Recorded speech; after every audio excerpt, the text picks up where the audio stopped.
اور دوسری بات یہ ہے کہ جو ینگ وکلا ہیں، جو ایسے نوجوان وکلا جو 70% وکلا ہیں جو سفید پوش وکلا ہیں، ان کے لیے جتنے ہمارے بار عہدیداران ہیں، جیتنے کے بعد ان کا پہلے منشور کچھ ہوتا ہے، جیتنے کے بعد ان کا منشور کچھ ہوتا ہے، تو بہت سارے ایسی جگہ ہیں جو میں نے تلاش کر رکھی ہیں۔ نوجوان وکلا جو فریش لا گریجویٹ کرنے کے بعد کچہری انٹر ہوتے ہیں، ان کے لیے سب سے جو مشکل مرحلہ ہوتا ہے وہ ہوتا ہے کسی چیمبر کو جوائن کرنا۔ تو میں انشاءاللہ میرے پاس بہت سارے ایسے سولوشن ہیں، انشاءاللہ میں اللہ نے اگر مجھے عزت دی تو انشاءاللہ میں ینگ وکلا کے لیے بہت سارے ایسے ہیں وہ ان کے لیے میں بھرپور کردار ادا کروں گا۔ اور ہے کہ دوسری بات، ملتان ہائی کورٹ بار کی رینج ڈیرہ اسماعیل خان سے لے کر راجن پور سے لے کر سہیوال تک ہے اس کی، تو ہمارے سائلین اور وکلا حضرات جو ہمارے دوست ہیں جو بہت 200 250 300 کلومیٹر کا سفر کر کے ملتان آتے ہیں، ان کے لیے ہاسٹل کا قیام میری اولین ترجیح ہے۔ اللہ نے اگر مجھے عزت دی تو وکلا کے لیے ملتان ہائی کورٹ بار کے اندر جو ہے نا وہ رہنے کے لیے ان کے لیے ہاسٹل انتہائی ضروری ہے، اور پنجاب بار کا صاحب آفس ہے اس کو فنکشنل کیا جائے گا، اور فیمیل لیڈیز لائر کے لیے ان کے لیے علیحدہ سے بار روم کا انعقاد کیا جائے گا، اور وکلا کے لیے ہائی کورٹ بار ملتان کے رینج کے اندر ڈی جی خان، بہاڑی، راجن پور اور جتنے دیگر اضلاع ہیں وہاں وکلا کے لیے خصوصی کاؤنٹر کا قیام عمل میں لایا جائے گا انشاءاللہ۔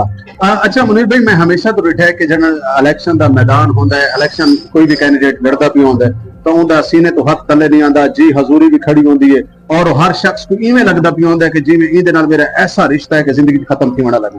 معذرت دے نال میں بھی عرصہ دراز تو کورٹ رپورٹنگ کردا پیا ہائی کورٹ دی اور ڈسٹرکٹ بار دی۔ جس ٹائم کینڈیڈیٹ مطلب الیکشن جیت ویندا ہے تے اون صدارت تے ونج کے بیٹھ وین کیوں آویندا ہے؟ میرا خیال ہے، میں تو اس بات پہ بلیو نہیں کرتا۔ میں 2008 سے ڈسٹرکٹ بار ملتان کا ممبر ہوں، 2008 سے لے کر 2024 تک میرا تو نہیں خیال کہ کبھی میری کورٹ کے اندر کسی کلرک سے کوئی بدمزگی ہو، یا میں نے کسی سینئر کو جھک کر اس کی کوئی اس کو عزت احترام نہ دیا ہو، میرا تو خیال نہیں۔ سر میں تاری تے گل نہیں کردا پیا، معذرت اللہ، میں او شخص دی گل کردا پیا، او کینڈیڈیٹ دی گل کردا پیا، بے شک صدارت تے بیٹھا ہوے، سیکرٹری ہوے، جنرل سیکرٹری ہوے، کہیں بھی عہدے تے بیٹھا ہوے، کیونکہ ساڈا بھی پورا دا پورا سال جڑا ہے تواڈے نال ہی گزردا ہے۔ اکثر و بیشتر لوگ ایسے ہوندے کہ جڑے الیکشن جیتن تو پہلے انہاں دا رویہ کچھ دیا ہوندا ہے، جڑے الیکشن جیت ویندن وال اون تو بعد جڑا ہے او یقیناً ساکوں جان پہچان وچ بھی کہنے ہوندا ہے۔ میں سمجھدا پیا کہ اے رویہ کیا مجبوریاں ہوندیاں نے اے رویہ اختیار کرن واسطے، مصروفیت ڈھیر ہوندی ہے یا معاملات کیا ہے؟ بات یہ نہیں ہے، کچھ مسئلے مسائل وقتی ضروریات بھی ہو سکتی ہے۔ میرا خیال ہے، میں نہیں سمجھتا کہ کوئی ہمارا جو بار کا عہدیدار ہے وہ کسی بار ممبر کو یا شہری کو یا کلائنٹ کو نگلیکٹ کرے یا اس کی ریسپیکٹ نہ کرے۔ کوئی مجبوری ہو سکتی ہے، کوئی حالات انوائرمنٹ اس قسم کا ہو سکتا ہے، لیکن میں نہیں سمجھتا کہ ہمارے کسی بار عہدیدار نے کسی وکیل کی عزت نہ کی ہے۔ بہت شکریہ، بہت مہربانی۔ آخری سوال والے پاسے بھیجے میں ہیں، کیونکہ جھوک ٹی وی وسیب دی آواز نے ہمیشہ تو سرائکی وسیب دا سیاست دا میدان ہوئے، کئی مظلوم دے نال کوئی زیادتی ہوئے، وکلا دا مطلب میدان ہوئے، تا جھوک ٹی وی ہمیشہ تو پیش کھڑا ہوندا ہے۔ تساں جھوک ٹی وی دے حوالے نال کیا فرمائشو؟ میں جھوک ٹی وی دا بہت مشکور ہاں۔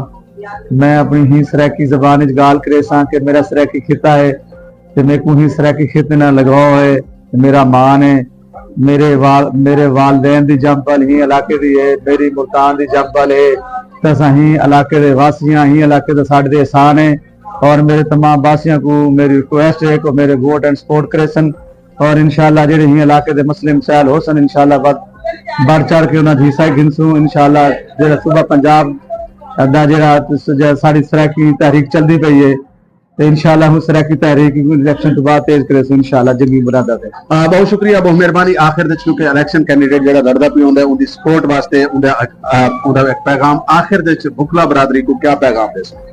میرا تمام دوستوں سے ریکویسٹ ہے کہ میرا کردار، میرا ماضی آپ کے سامنے ہے۔ انشاءاللہ آپ دوست مجھے ووٹ اینڈ سپورٹ کریں، میری طاقت بنے، میرے بازو بنے، مجھے کامیابی سے ہمکنار کروائیں۔ انشاءاللہ جیتنے کے بعد میں تمام دوستوں کی، بار کے ممبران کی